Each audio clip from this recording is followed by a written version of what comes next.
Muy buenas tardes a todos. Muchas gracias por haber venido hoy aquí. Hay muchas caras conocidas por diversos motivos y en algunos casos pues la alegría de encontrarme con alumnos de hace 20 y 30 años que se conoce que quieren reactualizar sus conocimientos de genética y han pensado que este ciclo de conferencias pues les puede ser de utilidad. Naturalmente también mi agradecimiento al Colegio Libre de Méritos por haberme dado la oportunidad de dar este ciclo de conferencias durante este año académico. Hacía 2 años que no pisaba este estrado y la verdad es que lo echaba de menos, en falta, y me alegro mucho de estar aquí con la oportunidad de hablarles a ustedes de temas de genética que creo que puedan ser interesantes para todos.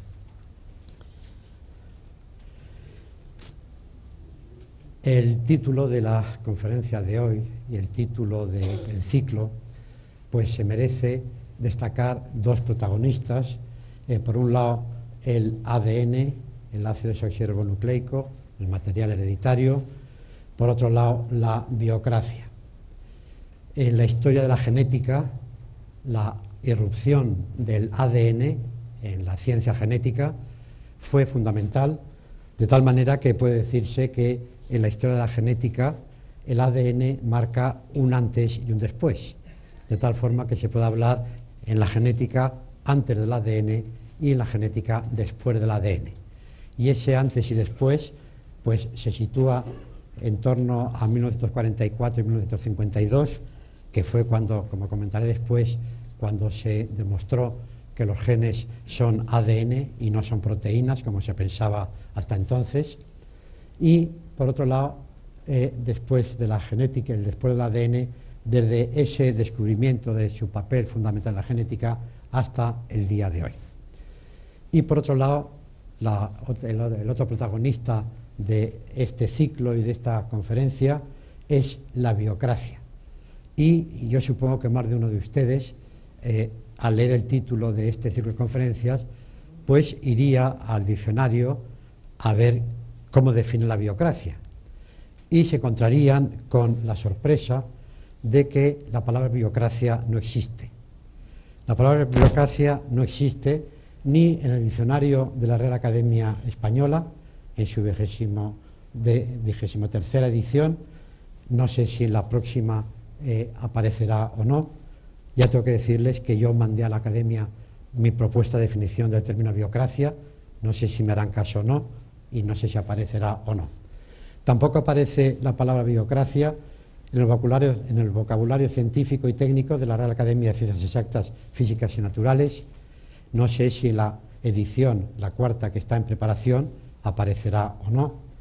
No aparece en la enciclopedia que el año 2011 coordinó el profesor Romeo Casabona, Enciclopedia de Bioderecho y Bioética.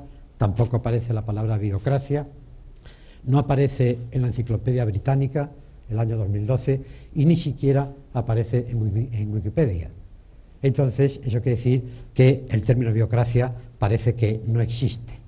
Entonces, yo desde hace años, en mis intervenciones, en clases de genética o en algún tipo de escrito, empecé a utilizar el término biocracia por el razonamiento que en su momento les diré, y desde hace unos años pues estoy luchando una batalla particular para que de una vez por todas el término biocracia tenga presencia en la sociedad. ¿Pero qué es la biocracia? Evidentemente el sufijo cracia, saben todos que significa dominio o poder. Los sistemas de gobierno de las sociedades y de los países, pues se habla de distintos modelos, como puede ser la teocracia o la gerontocracia o la aristocracia, plutocracia, tecnocracia, democracia. Bueno, pues en esas cracias es donde yo insertaría el término biocracia. Y entonces pues ya les hago aquí la propuesta, que fue lo que yo mandé a la Academia de la Lengua, por si les parece oportuno el término, definiéndola desde el punto de vista genético como el influyente papel que la aplicación de los descubrimientos relacionados con el ADN, como veremos, la revolución del ADN, la manipulación genética, puede llegar a tener el desarrollo e interrelación de los países a través de su economía. Es decir, que lo que yo pretendo en este ciclo es explicarles los últimos avances de la investigación genética que, de alguna manera, están condicionando la economía y, por tanto, el poder de muchos países. El ciclo de conferencias, las 4 conferencias, los títulos de las 4 son los que aparecen aquí, que ustedes conocen.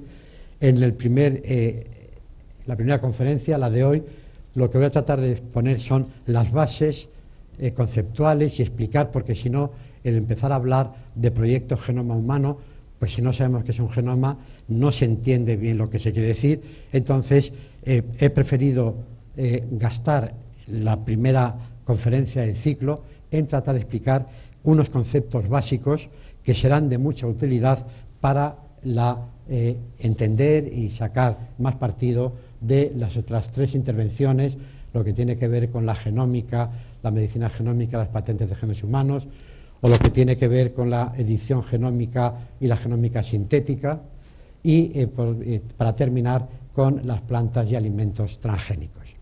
Y todo eso se sacará mucho más partido a partir de los conceptos o las bases que podamos exponer en la conferencia de hoy.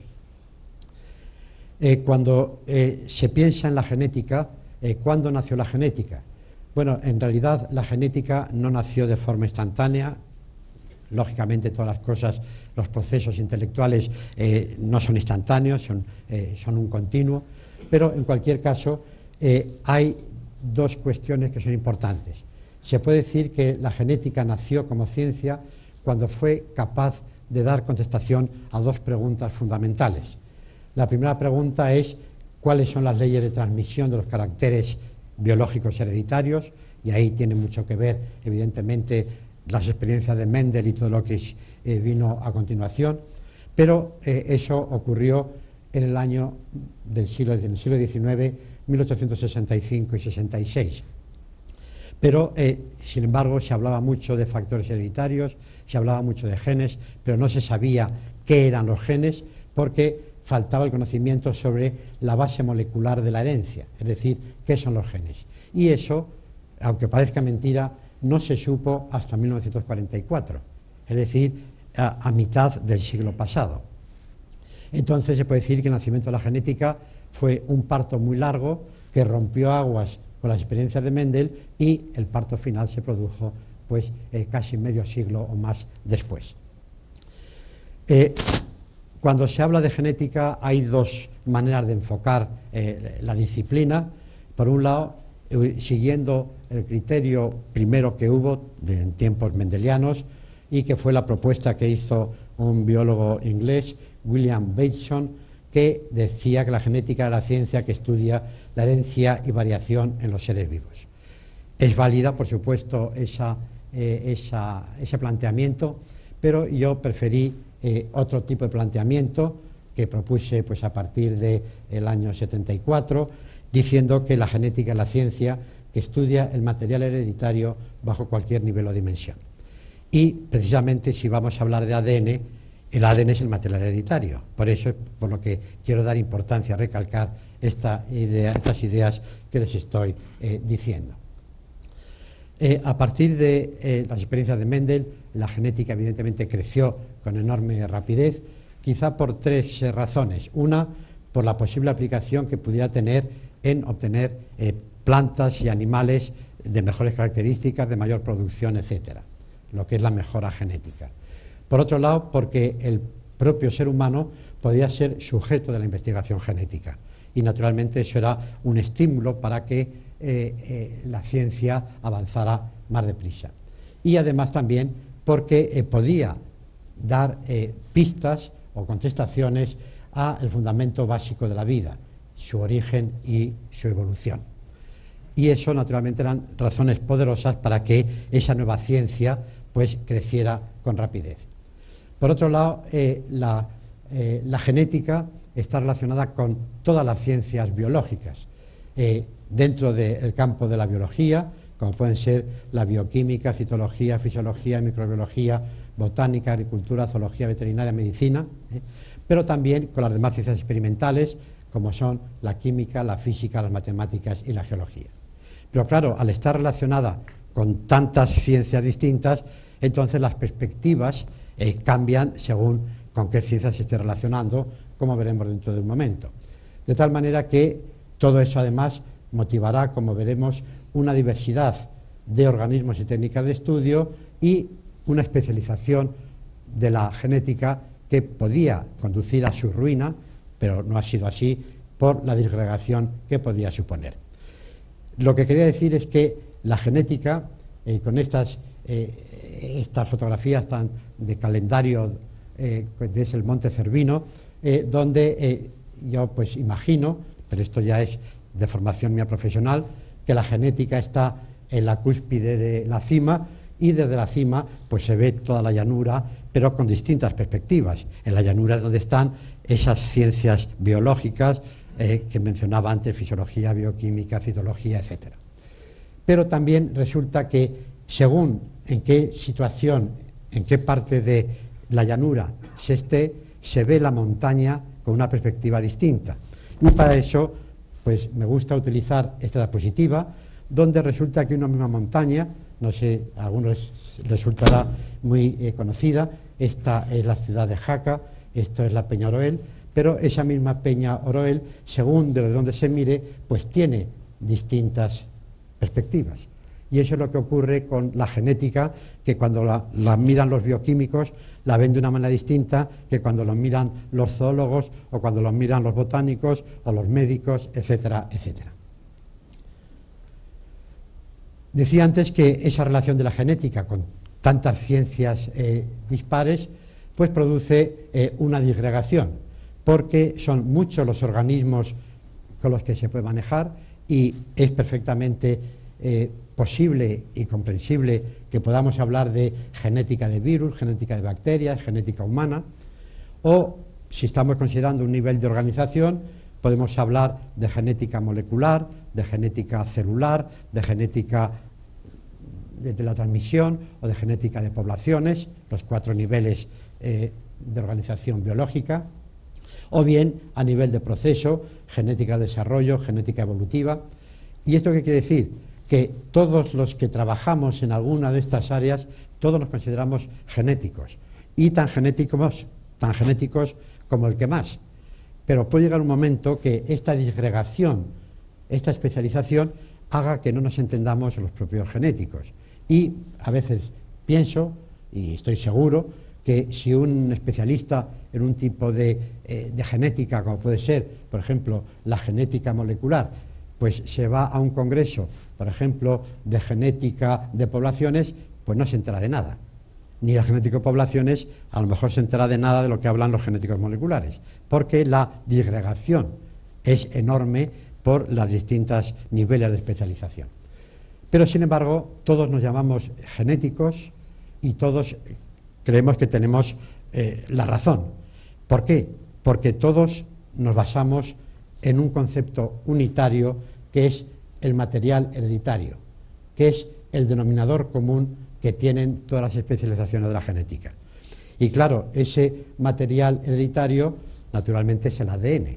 Estoy tratando de justificar por qué la importancia del ADN en todo este ciclo de conferencias que vamos a dar.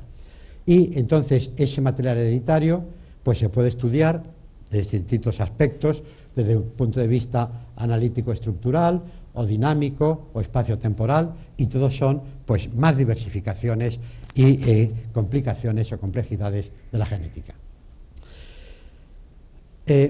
Cuando el primer día de clase explicaba a mis alumnos de la Facultad de Biología en la asignatura de Genética cuál era el contenido de esa asignatura que empezaba el curso y que a la cual se iban a enfrentar los alumnos, les decía que el contenido formal de la genética no es más que una serie de preguntas en relación con los genes. Entonces, esas preguntas son: ¿qué son los genes? ¿Cómo se organizan y transmiten? ¿Cómo y cuándo se expresan? cómo cambian y cuál es su destino en el espacio y en el tiempo. Y dicho esto así, eso es toda la genética. Y entonces el alumno diría, pues qué fácil es esto, está chupado, porque son 5 preguntas, pues ya está chupado. Naturalmente, lo que ocurre es que cuando uno empieza a rascar y a profundizar en todas estas respuestas a estas preguntas tan simples, entonces cuando se complica la historia y los pobres alumnos sufren las pesadillas de los exámenes, etcétera, etcétera.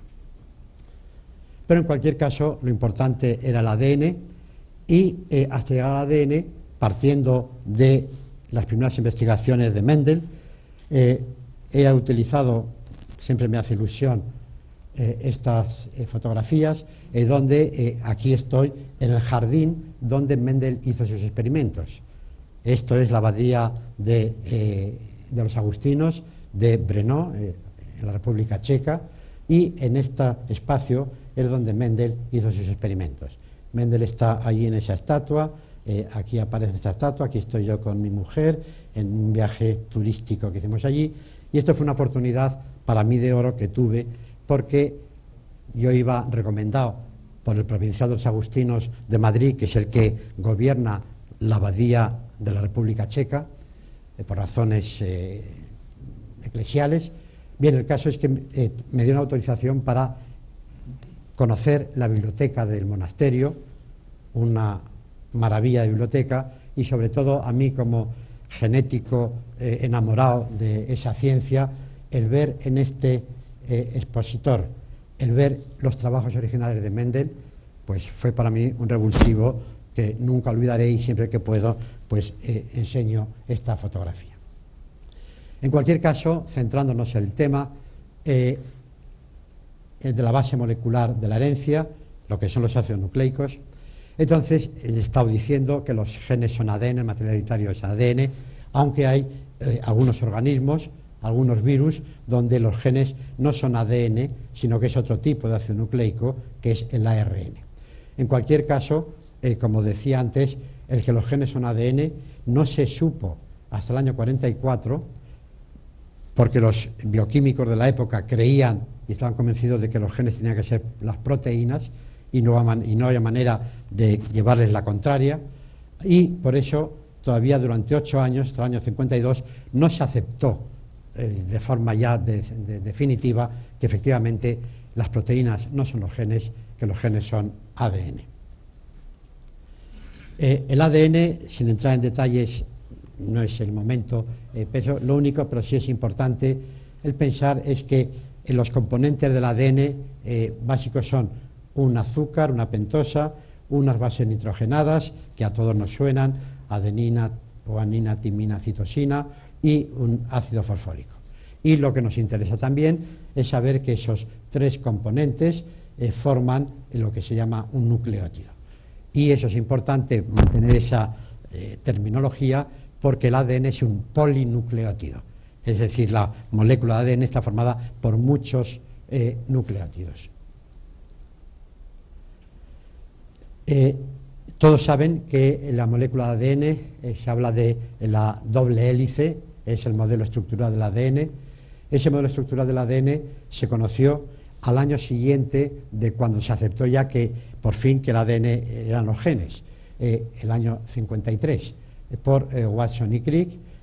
Tuvieron una capacidad experimental fantástica y una evidencia, un concepto clarísimo de lo que andaban buscando, para llegar a proponer a través de esa estructura-función que la hélice, que el ADN estructuralmente tenía que ser una doble hélice, aunque hay muchos casos en los que el ADN no es doble hélice, es una hélice sencilla, o no es uniforme, o en lugar de girar hacia la derecha gira hacia la izquierda, o es triple hélice en lugar de doble, o incluso cuádruple hélice en lugar de doble.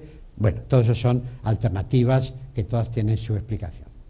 De tal manera que finalmente ya nos encontramos con el modelo de lo que es la doble hélice del ADN y los 4 personajes, Watson, Crick, Wilkins y Franklin, que descubrieron la estructura de la molécula.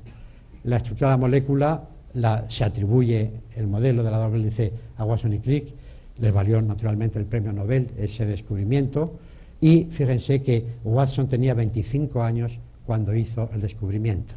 A los 25 años hizo los trabajos junto con Crick que llevaron a conocer o a proponer el modelo estructural de la doble hélice. Y por otro lado, Wilkins y Rosalind Franklin, este es un caso, los tres, Watson, Crick y Wilkins, fueron premios Nobel. Rosalind Franklin ya había muerto cuando los tres recibieron el premio Nobel, y además hubiera sido un problema porque los premios Nobel solo se pueden dar a tres como máximo, a no ser que sea una organización, tienen que ser tres científicos, y no sé qué hubieran hecho para quitar a Rosalind Franklin. Pero el caso es que entre la historia, que no voy ahora a entrar en más pormenores, fue que esta fotografía que obtuvieron Wilkins y Franklin, y que, entre comillas, les robaron, en el sentido de que tuvieron acceso a ella sin permiso, Watson y Crick, les valió a Watson y Crick el ganarles la carrera a Wilkins y Franklin. Pero simplemente estaba todo ya tan a punto que, viendo esta fotografía de difracción de rayos X de la molécula de ADN, que les permitió establecer su modelo. Ese modelo, como digo, la doble hélice, y aquí lo que se ve es que los tres componentes, el azúcar, la base y el fosfórico, son un nucleótido, otro nucleótido, etc. Y lo importante de estas hélices de ADN, las dos hélices, es que son complementarias, y siempre que hay una adenina, enfrente hay una timina, o si hay una citosina, enfrente hay una guanina.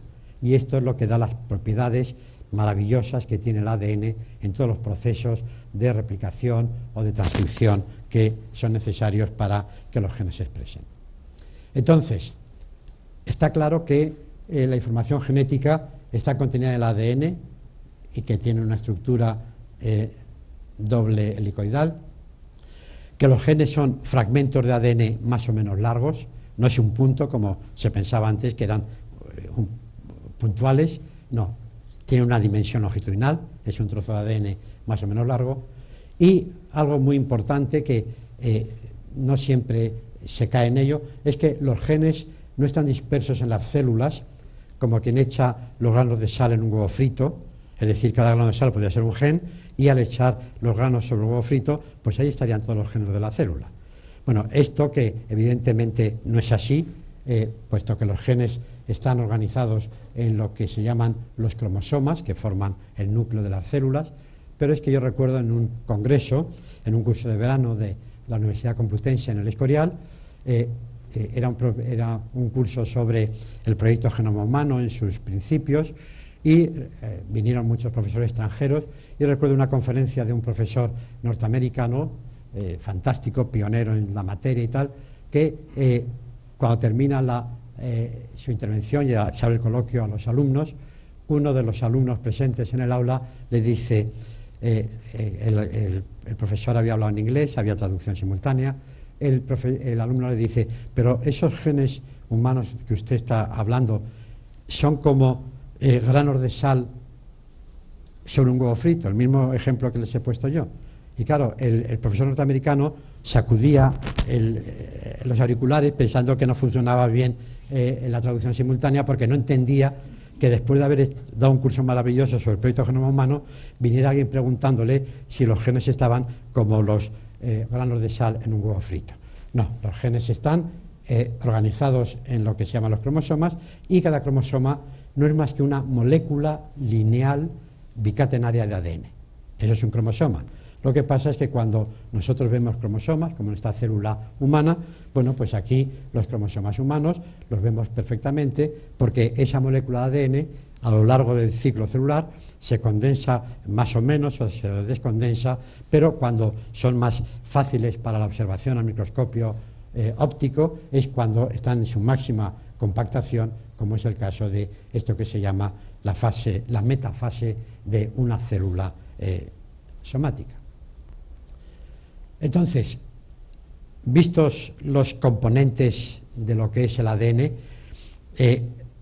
es interesante hacer una comparación, una analogía semántica entre la gramática con la que nosotros nos valemos en nuestro lenguaje cotidiano y la gramática de la genética, porque en la gramática nuestra, imaginemos que tuviéramos nada más un alfabeto que tuviera 4 letras, que con él se pudieran escribir 20 palabras, con esas 20 palabras se pudieran escribir un número ilimitado de frases y con ese número ilimitado de frases escribir un número ilimitado de libros.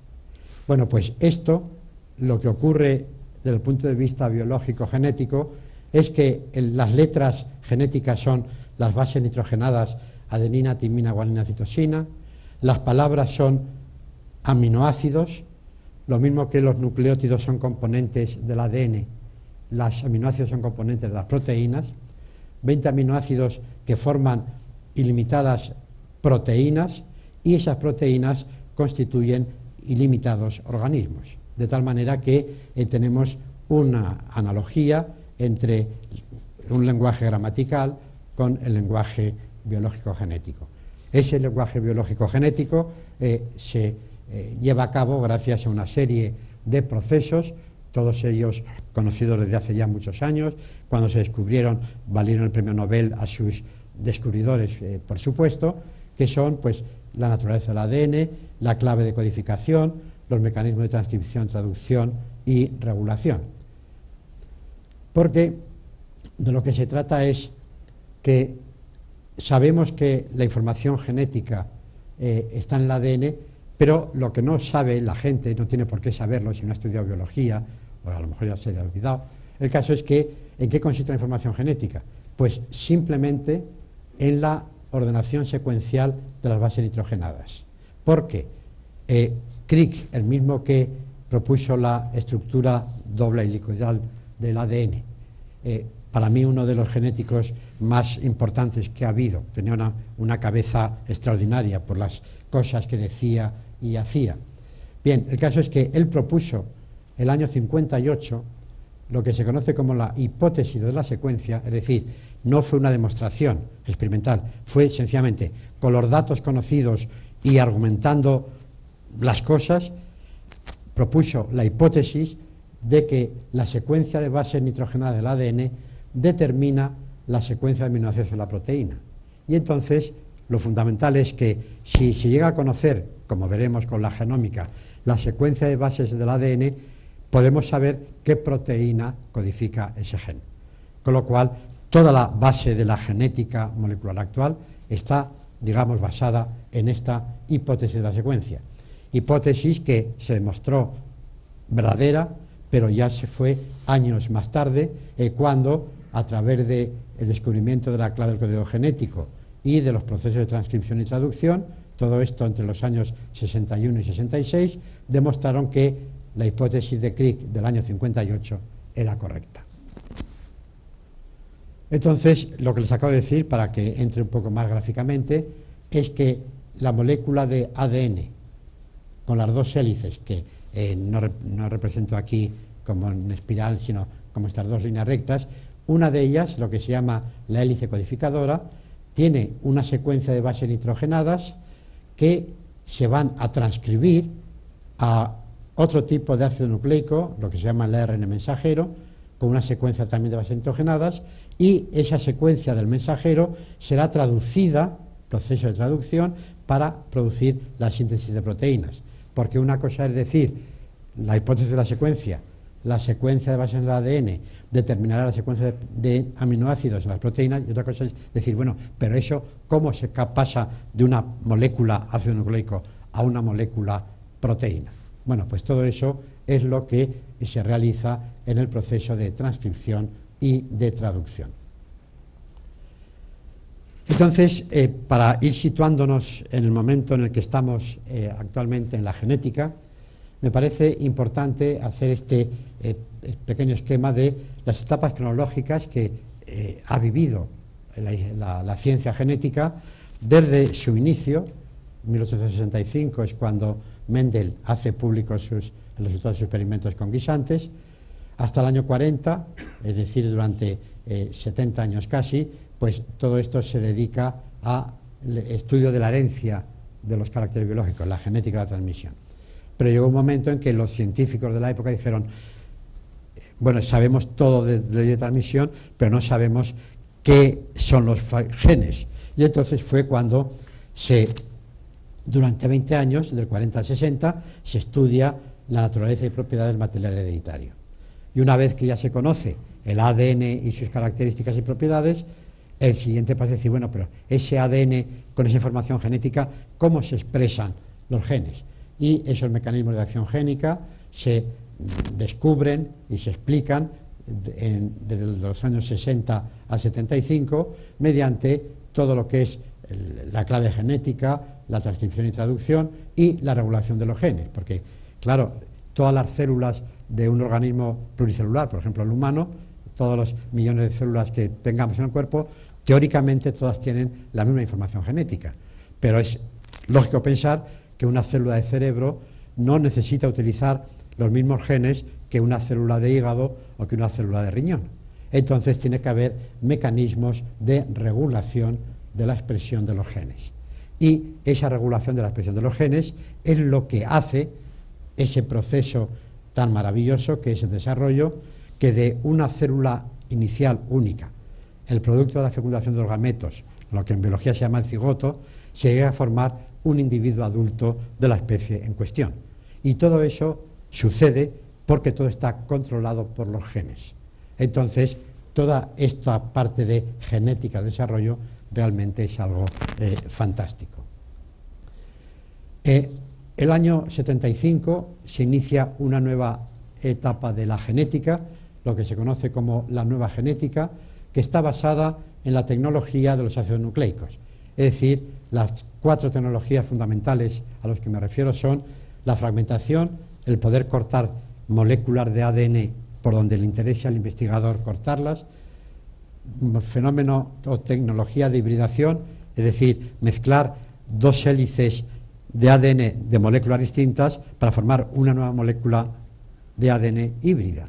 Es lo que se llama la hibridación de ácidos nucleicos, o la secuenciación, que tiene mucho que ver con lo que explicaremos en las clases posteriores sobre la secuenciación del genoma. Es decir, sabemos que la secuencia de bases del ADN condiciona la proteína que se va a sintetizar, pero ¿cómo leemos la secuencia de bases del ADN? Bueno, pues lo que era imposible resultó que a partir del año 75 la técnica de secuenciación se ha hecho perfectamente factible y hoy día hasta cualquiera de nosotros podemos, si tenemos dinero suficiente, 100 y pico mil euros, de momento nada más, el ir a un laboratorio especializado a que nos hagan un CD con nuestro genoma e irnos a casa con todo el genoma, que incluye 20 y tantos mil genes de nuestro genoma, que nos condiciona de ser como somos, aparte de influencias ambientales, etcétera, pero todo eso es gracias a la técnica de secuenciación.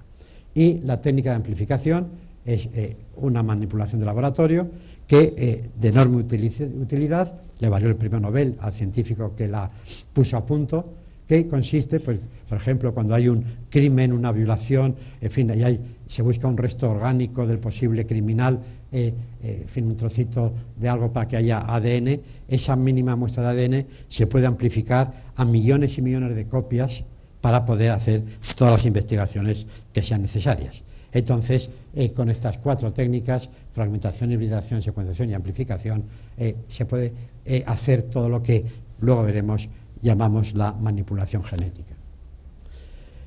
Todas esas técnicas nuevas, esa nueva genética, lo que hizo fue volver la genética como un calcetín, por eso se llama la genética inversa, porque en tiempos de Mendel los estudios se hacían de la proteína hacia el gen y ahora con estas técnicas se hace desde el gen hasta la proteína. Aislamos ADN, identificamos genes, deducimos que tiene que haber ciertas proteínas y podemos saber, que desconocíamos, qué proteínas tiene nuestro organismo, en qué órgano están, cuándo aparecen, es decir, todos esos datos que nos ayudan a comprender, digamos, la naturaleza biológica de cualquier organismo. Y el año 1990 fue un año muy importante, fue también un hito en la historia de la genética, porque se inicia toda esta nueva aplicación de la nueva genética, y en el año 90 empieza la transgénesis en el ciclo que estamos dando. En la última conferencia es sobre plantas transgénicas. La transgénesis, como comentaré en su momento, es la transmisión horizontal de la información genética. Normalmente, cualquiera de nosotros hemos recibido la información genética de nuestros padres a través de los gametos que en la fecundación correspondiente originó el cigoto que dio lugar a cada uno de nosotros. Entonces, lo que sucede es que esa información genética que tenemos la podemos complementar o ampliar si, por ejemplo, nos inyectan una molécula de ADN en nuestras células, pues tenemos, además de nuestros genes, otros que nos han añadido, pero nos han añadido por vía horizontal. Es decir, esa transmisión horizontal de información genética, eso es lo que es la transgénesis, para contraponerla a la transmisión vertical, que es la reproducción sexual normal. El año 95 aparece algo fundamental en la historia de la genética contemporánea, que es la genómica. La genómica se puede definir como la disección molecular del genoma de los organismos.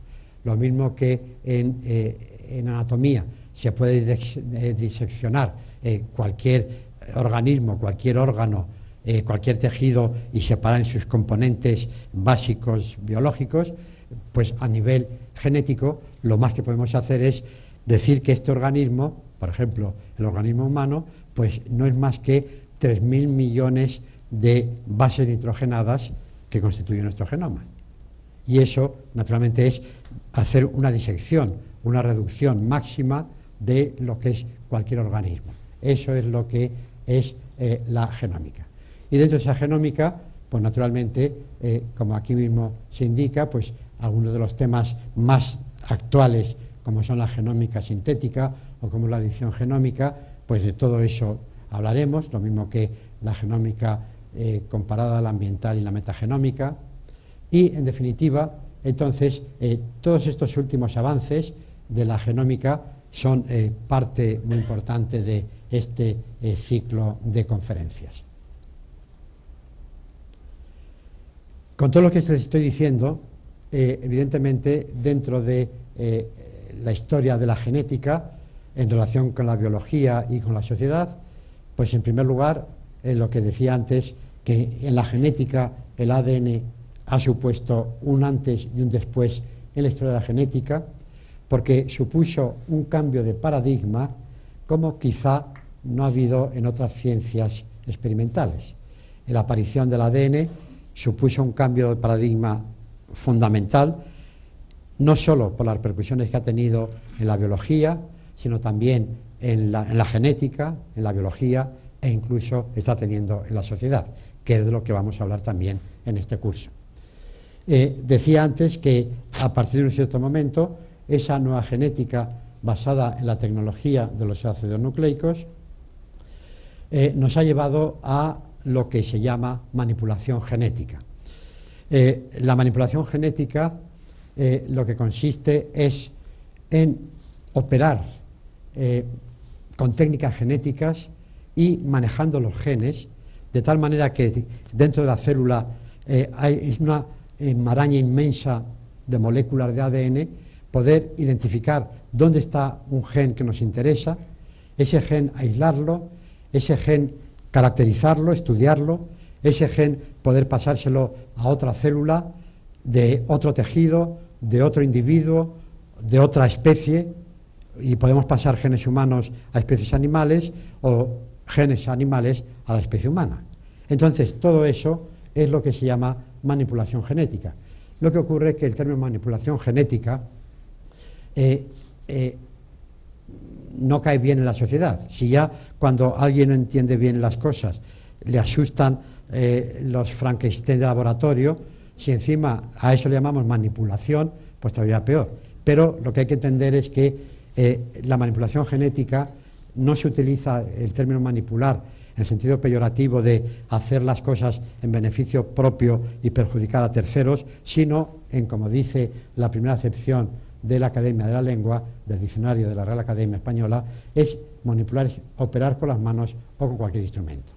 Y entonces eso es lo que lleva a este cuarto aspecto de lo que llamo la revolución del ADN. Hace tiempo los historiadores de la ciencia, los filósofos de la ciencia, no utilizaban el concepto, el constructo de revolución del ADN. Y hace bastantes años, puede ser, digamos, 15, 20 años, pues estábamos una serie de gente empeñada en que el término revolución del ADN pisara ya fuerte dentro de la filosofía de la ciencia y de la historia de la ciencia. Lo mismo que hay una revolución de la agricultura, una revolución de la tecnología, una revolución informática, pues hay una revolución del ADN. Y esa revolución del ADN, de ahí el título del ciclo y el título de la charla de hoy, tiene que ver con la biocracia. Esa biocracia de la que hablaremos dentro de un momento. Y, en cualquier caso, esa revolución del ADN, ese dominio de los científicos del ADN, es lo que ha hecho de la genética. Para algunos piensan si se trata de una ciencia omnipotente, todopoderosa.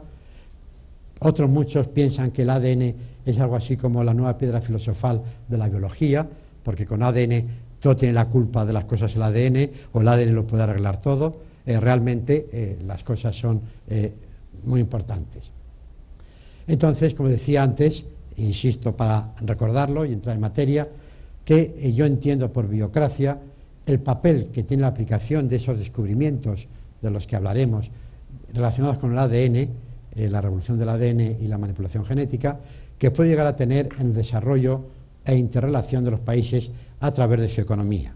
Porque en un sistema mundial capitalista de mercado, la economía es el motor de los países que funciona mediante el carburante del dinero. Por eso, la riqueza que emana de la biotecnología puede condicionar, o está realmente ya condicionando, las relaciones sociopolíticas a escala mundial. Cuando tengamos ocasión de hablar y comentar algunos datos económicos de el influjo que tiene los descubrimientos genéticos en la economía de los países, nos daremos cuenta de la importancia de la biocracia en este sentido que yo le estoy dando. Como he mencionado que la riqueza que emana de la biotecnología, lo que sí hay que decir es que por biotecnología se entiende cualquier técnica que utilice organismos vivos o parte de los organismos para fabricar o modificar productos, mejorar plantas o animales o desarrollar microorganismos para usos específicos. Sí es cierto que no toda la biotecnología tiene que ver con la genética, con el ADN, pero un 99,8% sí. De tal manera que detrás de cualquier técnica biotecnológica, al principio, en medio o al final o durante todo el tiempo, ha habido investigación genética para poder hacer uso de esas técnicas biotecnológicas. Naturalmente, la potencialidad de la biotecnología es enorme, pero lo que sí me interesa resaltar, como decía antes, es que no toda la biotecnología tiene que ver con la genética, pero casi toda sí, y por tanto relacionada con el ADN. Entonces, dentro de esta biocracia, ¿cuáles serían los aspectos genéticos más dignos de mención? Bueno, pues en primer lugar, dentro de lo que es la genómica, tenemos aquí lo que pongo como proyectos genoma. Y entre paréntesis añado humano, océano, aire. ¿Esto por qué? Porque posiblemente todos ustedes han oído hablar del proyecto Genoma Humano, pero a lo mejor no han oído hablar del proyecto Genoma Océano o del proyecto Genoma Aire. Y dice, bueno, pero es que el océano tiene genoma. El océano como tal no, pero infinidad de microorganismos hasta ahora desconocidos que se están descubriendo porque está descubriendo sus genomas. Y esos genomas están evidenciando que codifican para genes que hasta ahora eran desconocidos, para proteínas que hasta ahora eran desconocidas, y por tanto se está abriendo un mundo enorme a las aplicaciones de esa variación genética que vive en los océanos y que no se pueden cultivar en el laboratorio por las características de los microorganismos a los que me estoy refiriendo, pero que sin embargo en el laboratorio se puede estudiar las características genéticas de esos, diríamos, organismos invisibles. Es lo que a veces se llama la biodiversidad invisible. Hablamos de biodiversidad y pensamos en distintos tipos de animales que vemos, etcétera, o de plantas, pero hay otra serie de organismos, de seres vivos, animales, vegetales, microorganismos, que no los vemos, pero que existen y cuyo ADN y características genéticas podemos estudiar. Entonces, lo mismo que he dicho para el océano, hay un proyecto en marcha, Genoma Aire. En el aire hay infinidad de microorganismos que están flotando en el aire, que nos estamos tragando mientras hablamos, mientras respiramos, y bueno, pues no sabemos que existen, que están ahí, pero se pueden hacer una muestra de aire, llevar al laboratorio y encontrarnos con que hay un ADN desconocido, pero que podemos estudiar, lo mismo que explicaba con el genoma, con los océanos. También en la Tierra, evidentemente, allí hay muchos microorganismos, aparte de organismos pequeños, tipo gusanos, etcétera, pero hay microorganismos de biodiversidad invisible que realmente también se pueden estudiar. En el tema posterior estudiaremos también la medicina genómica, la aplicación de todos los datos de la genómica actual en la medicina y trataré de incidir en un tema que ha originado mucha controversia entre los científicos, que son las patentes de genes humanos. ¿Se puede patentar genes humanos o no se puede patentar genes humanos? ¿Hay empresas que han patentado genes humanos? Sí. ¿Tenían derecho a patentar genes humanos? Bueno, pues trataremos de discutirlo en el tema correspondiente. Este tema de edición genómica hubiera tenido además una actualidad, porque yo estaba convencido que en los premios Nobel de este año de Fisiología o Medicina o el de Química lo hubieran dado a la edición genómica. Si no lo han dado este año 2016, lo podrán dar en 2017, porque es algo importantísimo que ha ocurrido en la investigación genética, que ha revolucionado, ha puesto, perdón la expresión, patas arriba la investigación genética por el enorme poder tecnológico que permite editar genomas, editar en el sentido de corregir, lo mismo que un editor de una imprenta corrige los defectos que aparezcan en la impresión de la obra. Bueno, pues nosotros podemos en el laboratorio corregir defectos genéticos o al revés, introducir defectos genéticos para hacer cierto tipo de investigaciones. Entonces, esta edición genómica es el último grito, la cresta de la ola de la investigación. Y otro tanto podría decirse de la genómica sintética, es decir, lo que se llama vida artificial.